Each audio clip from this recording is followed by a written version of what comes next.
Hmm.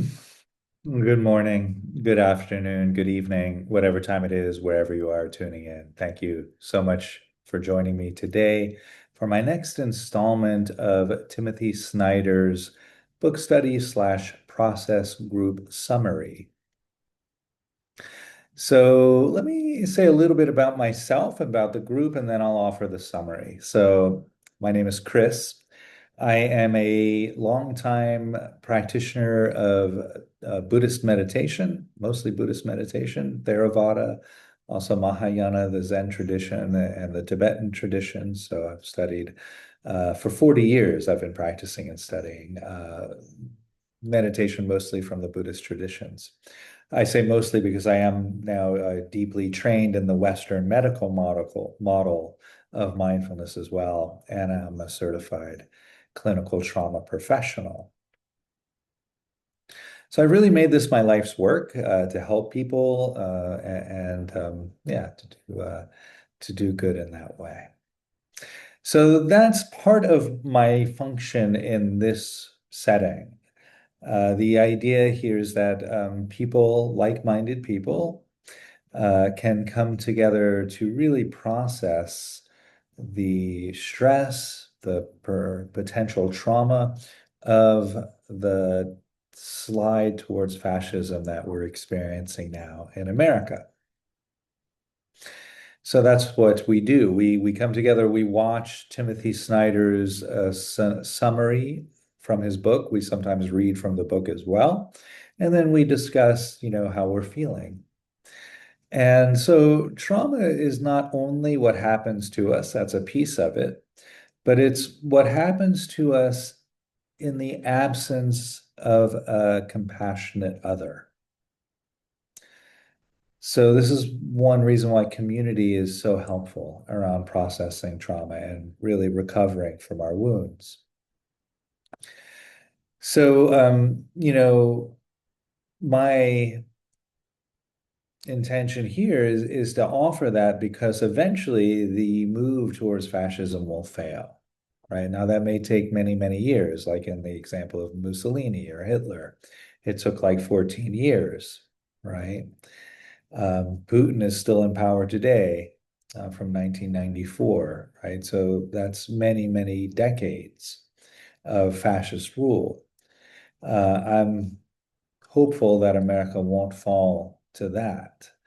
But regardless of when it happens, eventually fascism will fall, freedom will prevail. And when that happens, it's best if we can rebuild from a process from healed rather than rebuild from a process of being in trauma.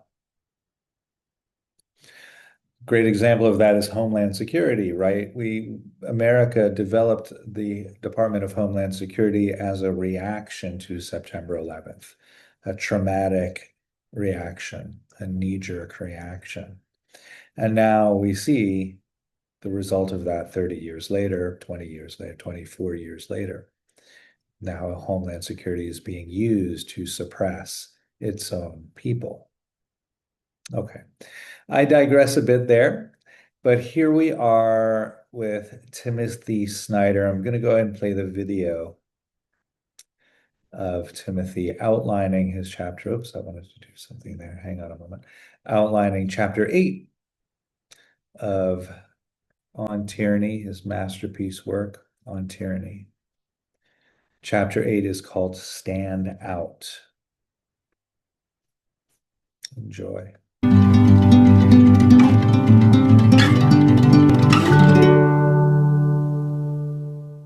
Hello, I'm Timothy Snyder. I'm doing a series of videos where I return to the lessons of On Tyranny. We're probably going to call it Timothy Snyder Speaks About On Tyranny. It's been several years since the book came out.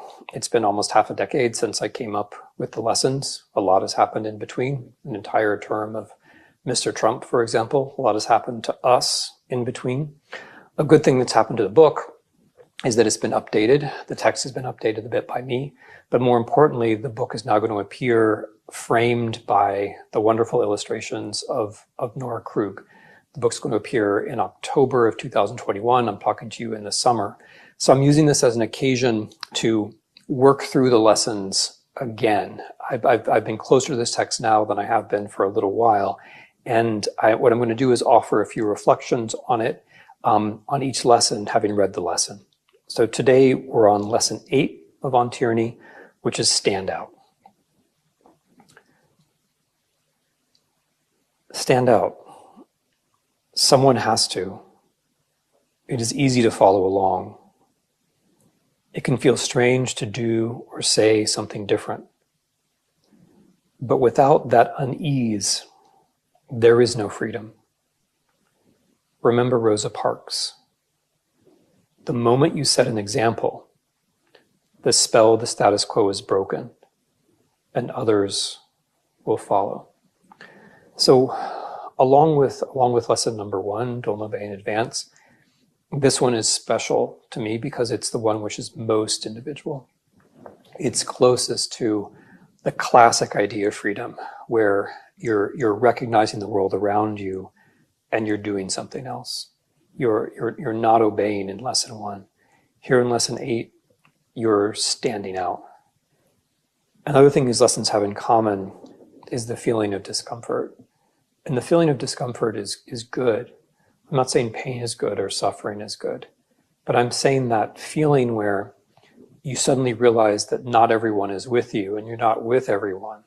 That moment when you recognize that you've stood out a bit, that feeling is very, very important. It's uncomfortable because we're social creatures. We're creatures who are very good at adapting, and that's appropriate a lot of the time.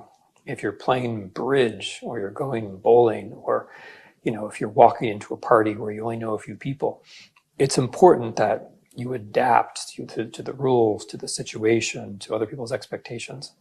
But then part of being a political person, or even having a polity worthy of the name, is recognizing the moments that aren't just social moments, recognizing the moments where following the rules, flowing into the expectations, doing what people expect of you, that's not just not enough, it's the wrong thing. That's a little uncomfortable. That's what I mean by standing out, but it's good. It's good to stand out. It's good to have that feeling, because when you have that feeling, you're the one then who's reshuffling the deck. You're the one who's changing the status quo. You're the one who's reordering the symbols. If you stand out just a little bit, you've made the whole future go off in a different direction. And that can't be done without standing out. In the little chapter that follows this lesson, I give a couple kinds of examples of standing out.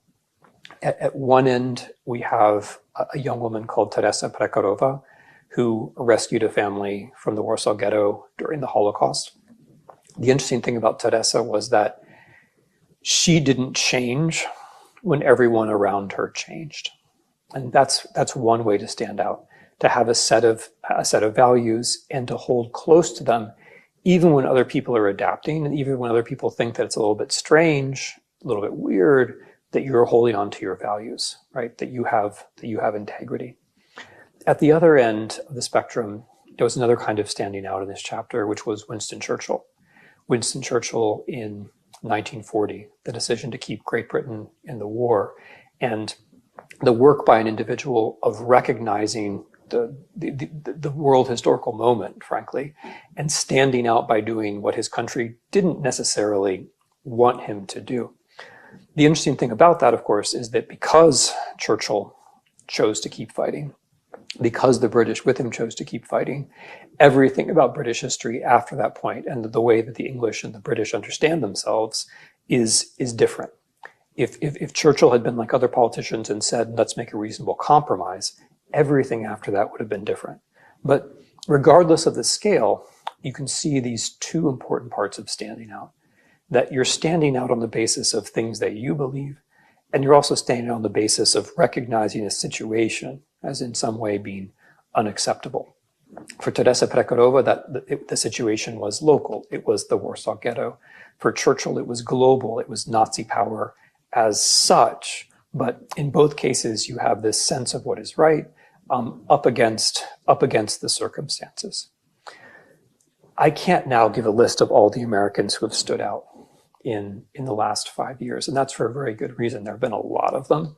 And most of the people who stand out are more like Teresa Prekharova than they're like Winston Churchill. Most of the people who stand out are not going to be remembered by history. They're going to change history, but they're not going to be remembered by history. That things did not go as badly as they might have gone in the last 4 or 5 years in the US has to do with thousands, tens of thousands, hundreds of thousands, millions of people who chose to stand out in small ways or in larger ways. I will mention a couple names though. I'll bring together a couple groups of people. There were the people who kept doing what they should have been doing in their professional roles, going back to the lesson on professional ethics. People like Alexander Vindman or Fiona Hill or the other people who testified in that hearing. There are people who recognize that if a president of the United States is asking a foreign country to help him in an election, then that's not an acceptable situation, and that we must have some value within us which allows us to stand out, even if we pay a price, right? As Mr. Vindman certainly did. There were people who stood out because they found unusual ways to deal with basic problems. So many, I can't mention them in a short video, but I'll mention a couple. On one side, someone like Stacey Abrams, who recognized that the issue of voting is so fundamental to the future and the moral character, the moral shape of our country, that it was worth devoting oneself to. She's not the only one who did this. I mentioned her as one name of many who stood out, and I'm going to return to why voting and standing out go together. Or in a completely different part of the world, someone like Tim Wu, who recognized that bigger is worse, that the existence of huge monopolies in our economy is bad for everyone. It's not a popular position. It's not an obvious position, but it's a true position. And it's a position he took very clearly and that he's now making policy around. There are people who stood out because at extraordinary moments of difficulty, they recognized they had to do something extraordinary in response. Like, for example, the Capitol Police officer, Eugene Goodman, thanks to whom I think it's fair to say our political order has a much better chance of surviving. What Mr. Goodman did was truly extraordinary in recognizing an imminent threat, not just to important people in an important place, but to our whole order, and in acting creatively and humbly. And then, of course, again, from another position entirely in our social and political order, someone like Mitt Romney. Mitt Romney is the first person to vote for the impeachment of a president in his own political party in the history of the United States.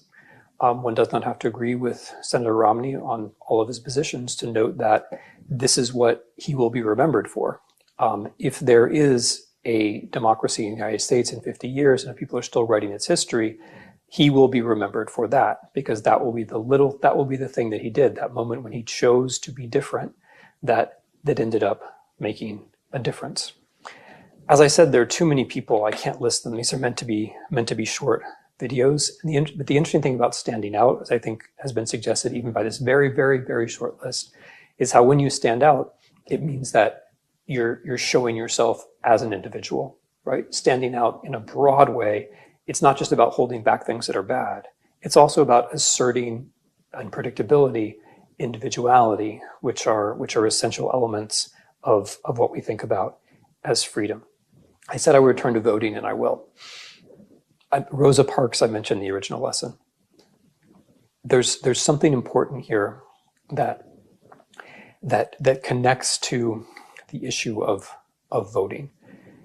It's easy in general in our country for white people to vote, or easier, right? If you're a white person listening to this, you don't wait online probably to vote. And if you're a black person listening to this, you probably do wait for a very long time to vote. I realize individual experiences will be different, but on average, that's the way things are. And the way that our voting is being taken away from us, as usual in American history, is by starting with the black people. And so what I'm saying here is that it's not enough for there to be people like African Americans like Stacey Abrams who stand out and say this is a problem not just for African Americans, but for the whole system. There also have to be white people And when I say white people standing out here, I mean in a specific way, because it's not our problem yet, right? That's how you can react to it. You can say it's not our problem, right? Maybe it's difficult for them, but all in all, things are okay because it doesn't touch upon us. But you have to stand out, if only a little bit, just a little bit from all those other white people who don't really care about voting as long as they get to vote. You have to stand out, if only just a little bit. That's the funny thing, right? In order for us to have a citizenry, in order for us to all be together, in order for us all to have the same rights, some of us have to pop up a little bit every now and again and go against the current, go against the grain, go against the people who are immediately around us, if only a little bit. We have to do that. In the years to come, I think voting rights is going to be a place where people are going to have to stand out. This was lesson 8. Thank you very much.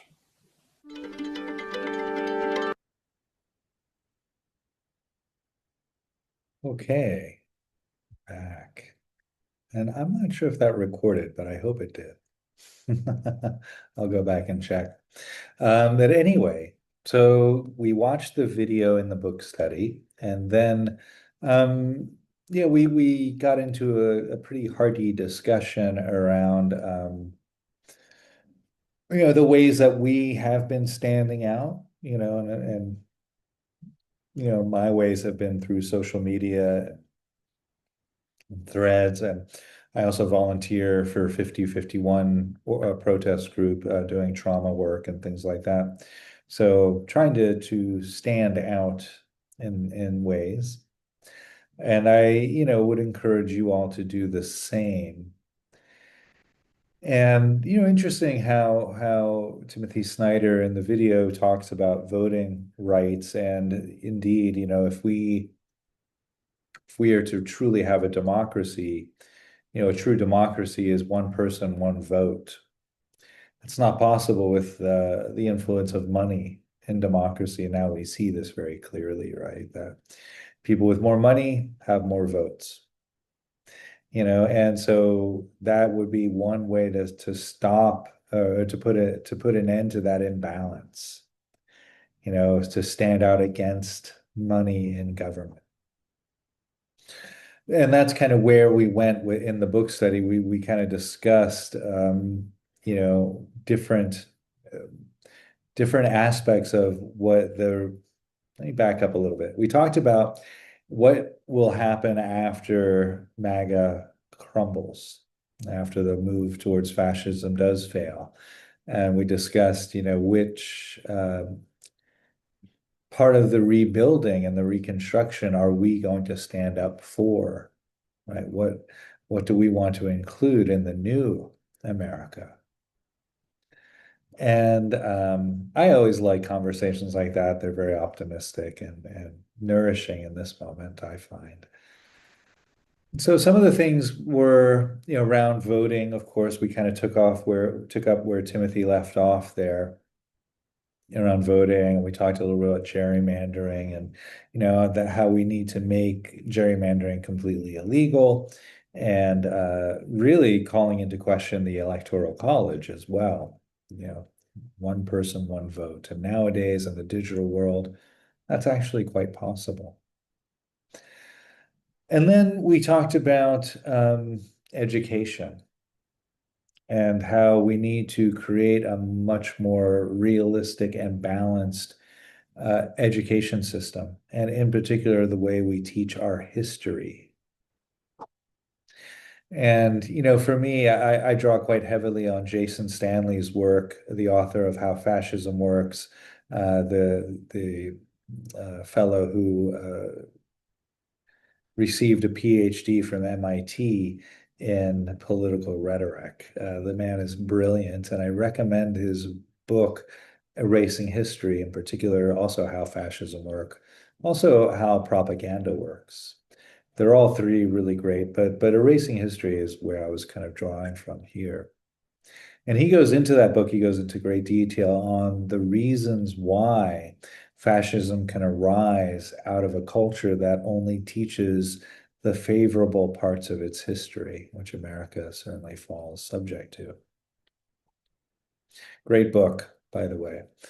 And so, yeah, drawing from that work, in my own experience as well, growing up in America, I mean, all of the history that I read had, very few voices of women.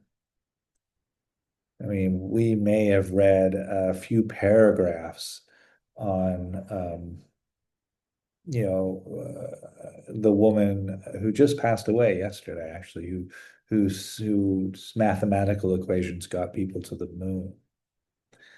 And it's sad. I can't even like I had her name in the foreground of my memory right in the meeting, but now I can't even retrieve it, right? But I know like all of these great white men who have, great white men, right, who supposedly, Abraham Lincoln, George Washington, things like that. But where are the women? Where are the women voices in our history? And the downside of not exploring and investigating and learning about the powerful women that went into develop and create the America that we knew a year ago. The downside of not including them in history is now when they are starting to get included, white cisgendered men get threatened, right? They think it's some new and fringe kind of wokeness. But there have been great women throughout the history of America, great, great African Americans, two great Black people, Rosa Parks, right? African American woman who sat in the front of the bus when it was illegal for Black people to do that.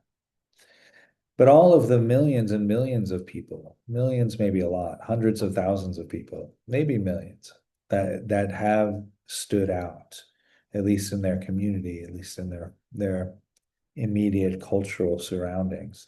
He said, that's not humane.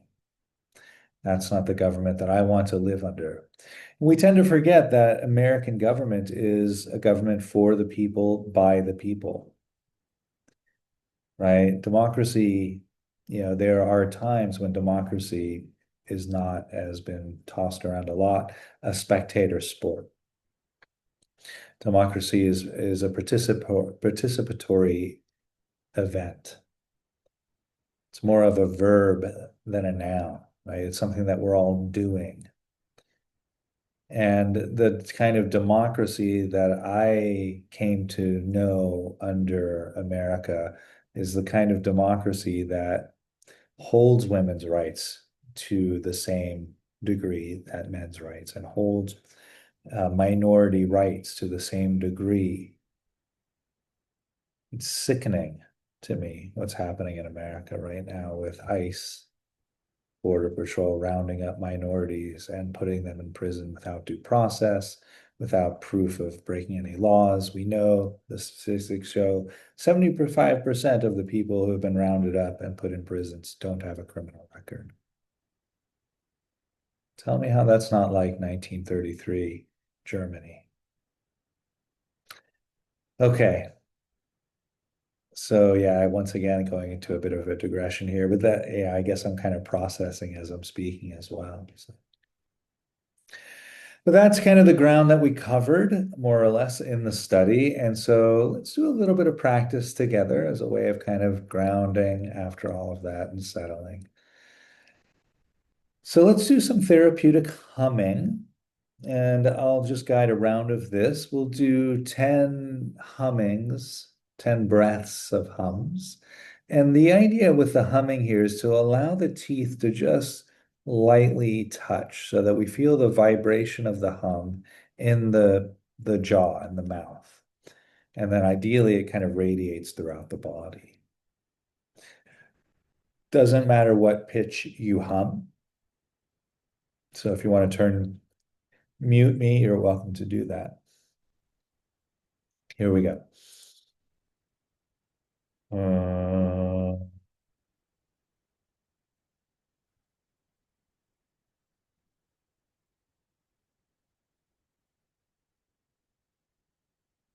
Breathing in.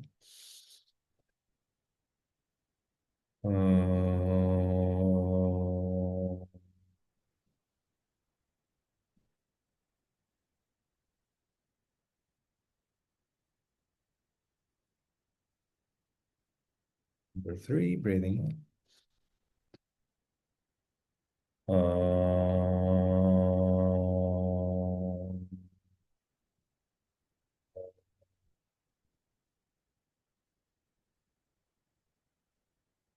Number 4, breathing in.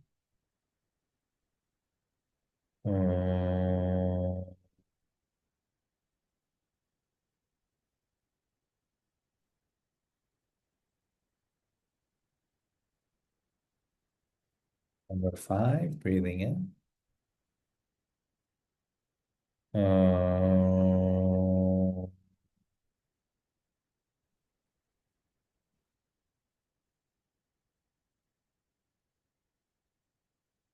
Number 6, breathing in.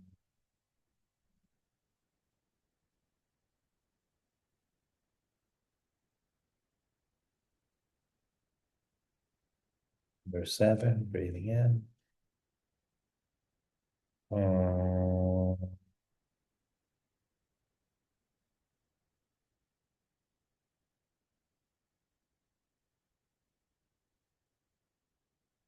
Number 8, breathing in.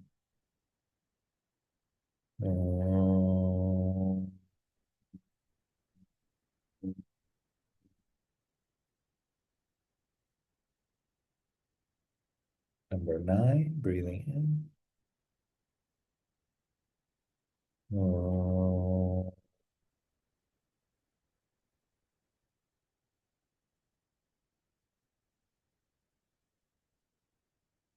And number 10, breathing in. Oh,